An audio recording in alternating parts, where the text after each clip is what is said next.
جو ہے اس وقت مرکز ہے، پوری دنیا کی نگاہیں پاکستان پہ مرکوز ہیں، اسلام آباد پہ مرکوز ہے۔ فیصلہ تمام جنگوں کا مذاکرات کی میز پر ہوتا ہے اور یہ جنگ جو کہ حالیہ سالوں کی سب سے خطرناک جنگ ہے، یعنی امریکہ اسرائیل ایران جنگ، اس کا فیصلہ بھی مذاکرات کی میز پر ہونا ہے۔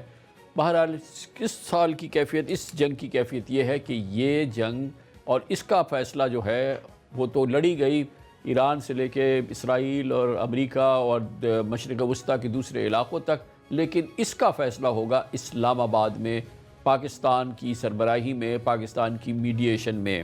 سفارتی مذاکراتی حل جنگ کا یقیناً ایک بہت بڑا مرحلہ ہے، بہت کٹھن مرحلہ ہے، اور یہ کہا جائے تو بالکل مناسب ہوگا کہ یہ لوہے کے چنے چبانے جیسی کیفیت ہے، آگ کا دریا ہے، اس میں ڈوب کے جانا ہے۔ اسی لیے اس موضوع پر بات کرنے کے لیے ہم نے دعوت دی ہے پاکستان کے ممتاز بہت سی سفارتکار، پاکستان کے امریکہ میں سابق سفیر، چین میں بھی پاکستان کے سابق سفیر رہے ہیں، محترم مسعود خان صاحب ہمیں جوائن کر رہے ہیں۔ بہت بہت شکریہ خان صاحب، آپ نے ہمیں جوائن کیا ہے۔ پریزیڈنٹ ٹرمپ نے کال کی ہے نیتن یاہو کو، اور بقول NBC کے اپنے انٹرویو میں بھی انہوں نے شاید کہا ہے کہ یہ انہوں نے بالکل منع بھی کیا ہے اور سختی سے بات کی ہے۔ وال اسٹریٹ جرنل نے رپورٹ کیا ہے پریزیڈنٹ ٹرمپ نے نیتن یاہو سے، جس کے بعد انہوں نے اندیا دیا کہ وہ اب لبنان میں براہ راست بات چیت کرنا چاہتے ہیں، اور پرہیپس سے وہ کہہ رہے تھے کہ ہم اس کا مذاکراتی حل کی بات کر رہے ہیں، اور اس کے بعد سے اسرائیل نے کوئی حملہ نہیں کیا ہے۔ دوسری جانب وزارت خارجہ کی سطح پر ایران کی جانب سے یہ کہا گیا ہے کہ آبنائے ہرمز کھلی ہے اور ہم نے امریکی جہازوں کو بھی گزرنے کی وہاں سے اجازت دی ہے، وہ وہاں سے گزرے ہیں۔ تو وہ جو بہت ہی ہارڈ جو کل ایمرج کری تھی، اس میں کچھ بہتری کے بظاہر کچھ آثار جو ہیں وہ ہم نے آج دیکھے۔ جی درست کہہ رہے ہیں آپ، اور اس میں یہ کہوں گا کہ جو یہ لبنان کے وزیر اعظم ہے، لبنان کے جو نواف سلام ہے، وہ جا رہے ہیں وہاں مذاکرات کے لیے، لیکن اس میں یہ ہے کہ اس میں اسرائیل کی طرف سے جا رہے ہیں، جو کم از کم میں نے دیکھے ہیں کہ وہ ایک ڈول قسم کی پالیسی کریں گے، نیگوشیشن بھی کریں گے ایک طرف،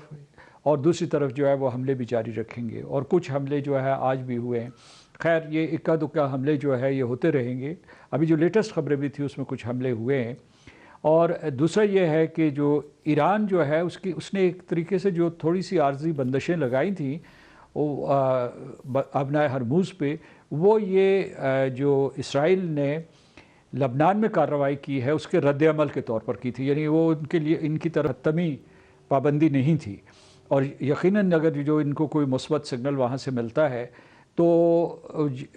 اور اس یا تو آج کے دن یا مذاکرات کے شروع ہونے سے پہلے تو وہ جو ہے یہ بندشیں میرا خیال ہے کہ ہٹا دیں گے، کیونکہ وہ بھی چاہتے، دونوں فریقین یہ چاہتے ہیں کہ کسی طریقے سے جنگ بند ہو۔ امریکہ اپنی وجہ سے مجبور ہے اور ایران اپنی وجہ سے۔ امریکہ اس وجہ سے کہ اس کو اندرونی بھی بے تحاشا دباؤ ہے صدر ٹرمپ کے اوپر، جیسا کہ آپ کو معلوم ہوگا کہ نہ صرف جو ہے امریکی شہریوں کی طرف سے بلکہ جو ہے ان کے اپنے ریپبلکن پارٹی اور پھر جو ہے ان کی میگا بیس جو ہے یا امریکہ فرسٹ کنسٹیٹیوئنسی ہے، اس کی طرف سے بھی جو ہے بہت اس جنگ کے بارے میں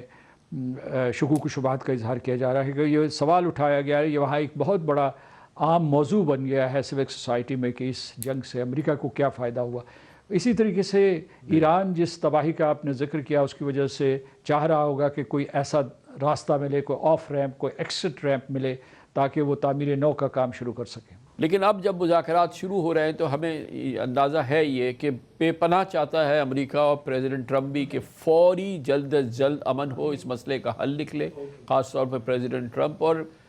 بہرحال ایران کی اور ایرانی لیڈرشپ کی بھی ہمیں یہ خیال یہی ہے کہ ان کی بھی یہ خواہش ہوگی کہ یہ، یا ایرانی عوام، 10 کروڑ ایرانی عوام کی، کہ اس جنگ کا اب حل نکلے، اس کا پرامن نتیجہ نکلے، یعنی کہ مذاکرات سے، سفارتکاری سے اس مسئلے کا حل ہو جائے۔ مگر دونوں فریقین جو ہیں وہ بات ایسے انداز سے شروع کر رہے ہیں جہاں سے دور سے دیکھنے سے تو یہ لگتا ہے کہ کیسے اس مسئلے کا حل نکلے گا اگر ہم اس پوزیشن سے بات چیت میں انٹر ہوں گے۔ آپ کو اس بارے میں کتنا ابہام ہے؟ ابھی تک جو پاکستان نے مراحل طے کیے ہیں وہ اپنے طور پر بہت اہم، مثال کے طور پر یہ جو ہے کہ اتنے پرانے دشمنوں کو یہاں اسلام آباد میں دعوت دینا، ان کے لیے کچھ ایسا مذاکراتی میز سجانا جس میں وہ آمنے سامنے گفتگو کریں گے، انٹرمیڈیریز کے ذریعے نہیں کریں گے۔ اور میں یہ سمجھتا ہوں کہ اگرچہ اختلافی موضوعات بہت زیادہ ہیں، جب بھی آپ مذاکرات کرتے ہیں، خاص طور سے جب آپ حالت جنگ میں ہوتے ہیں، تو آپ اپنی میکسیملسٹ پوزیشن لیتے ہیں۔ اس سے آپ جو ہے مد مقابل کے اوپر دباؤ ڈالنے کی کوشش کر رہے ہوتے ہیں اور چاہتے ہیں کہ اس کی وجہ سے جو ہے آپ کا انٹرلاکیوٹر جو ہے وہ زیادہ سے زیادہ کنسیشنز کرے یا جو آپ کے مطالبات ہیں ان کو مانے۔ لیکن میں یہ کہوں گا کہ یہ جو ٹرسٹ ڈیفیسٹ ان کے درمیان ہے، اور خلیج بہت وسیع ہے، لیکن اس کے باوجود جو تمام اختلافات کے باوجود وہ آبنائے ہرمز سے متعلق ہوں یا جنگ بندی جزوی طور پر ہوئی ہے، لبنان میں ابھی جنگ جاری ہے، اس کے باوجود فریقین اگر یہاں پہنچے ہیں پاکستان میں تو انہوں نے لچک کا مظاہرہ کیا ہے۔ اب جو دو چیزیں جو ہے جب یہ مذاکرات شروع ہوں گی تو وہ ایک رکاوٹ بن سکتی ہیں، وہ یہی کہ کیا لبنان میں بھی جنگ بندی ہو، اور دوسری جو ہے وہ یہ ہے کہ کیا آبنائے ہرمز میں جو ایران نے کوئی جزوی پابندیاں، عارضی پابندیاں لگائی ہیں، ان کو ختم کر دیا جائے کہ تا وقت کہ کوئی جو ہے کوئی پروٹوکول، کوئی معاہدہ اس میں جو امریکہ اور ایران اور دوسرے جو وہاں کے ممالک ہیں، خلیجی ممالک ہیں، وہ طے نہ کر لیں ایران کے ساتھ۔ تو میں سمجھتا ہوں کہ پر امید رہنا چاہیے۔ پاکستان ایک بہت حساس ذمہ داری نبھا رہا ہے اور ہر قسم کا بیانیہ آ رہا ہے، اور کچھ جو ہے ایسے مبصرین ہیں، ماہرین ہیں، انہوں نے یہ کہنا شروع کر دیا ہے کہ ماضی کی تاریخ ہے کہ جب بھی ایران اور امریکہ کے مذاکرات ہوئے ہیں تو وہ طویل ہوئے ہیں اور فوری طور پر کوئی مسئلے حل نہیں ہوئے ہیں۔ خاص طور سے جو 2015 کے مذاکرات تھے، جوہری مذاکرات تھے، یا جو جون 2025 میں ہوئے یا فروری 2026 میں ہو رہے تھے،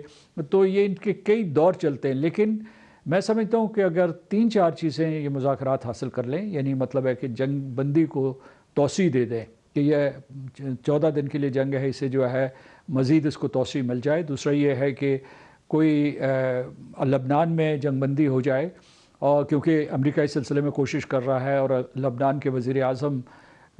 جو ہیں وہ امریکہ جا رہے ہیں تاکہ وہ اسرائیل کے ساتھ مذاکرات کر سکیں۔ اور تیسرے یہ کہ آبنائے ہرمز کے اوپر کوئی سمجھوتا ہو جائے، کوئی اس کی میں سے جو آئل ٹینکرز اور دوسری جو سپلائی چینز ہیں